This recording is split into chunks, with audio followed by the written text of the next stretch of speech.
thanks, we give you praise, we give you honor, and we decree your goodness. Lord, you are good, and your mercy endures forever.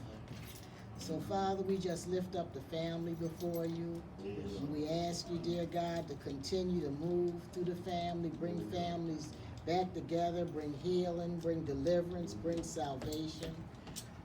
Father, we just pray in the name of Jesus that even new families that are being established, dear God. Father, we thank you for sending families here, even as was prophesied. The prophet said that families would come here. So, Father, we thank you for the families that are coming, Father, in the name of Jesus. And we thank you that those of us that are in put in leadership positions, how you prepare us to receive these families, dear God, in the name of Jesus. We thank you for wisdom, knowledge, and understanding flowing through us, Father, in the name of Jesus. Father, we just thank you that the city is made up of families, and we pray for the peace of this city, dear God.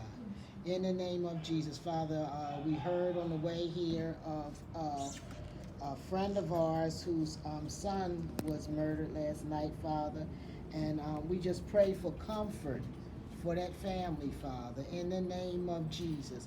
Supernatural comfort, dear God, in the name of Jesus. Holy Spirit, you are the comforter. We ask you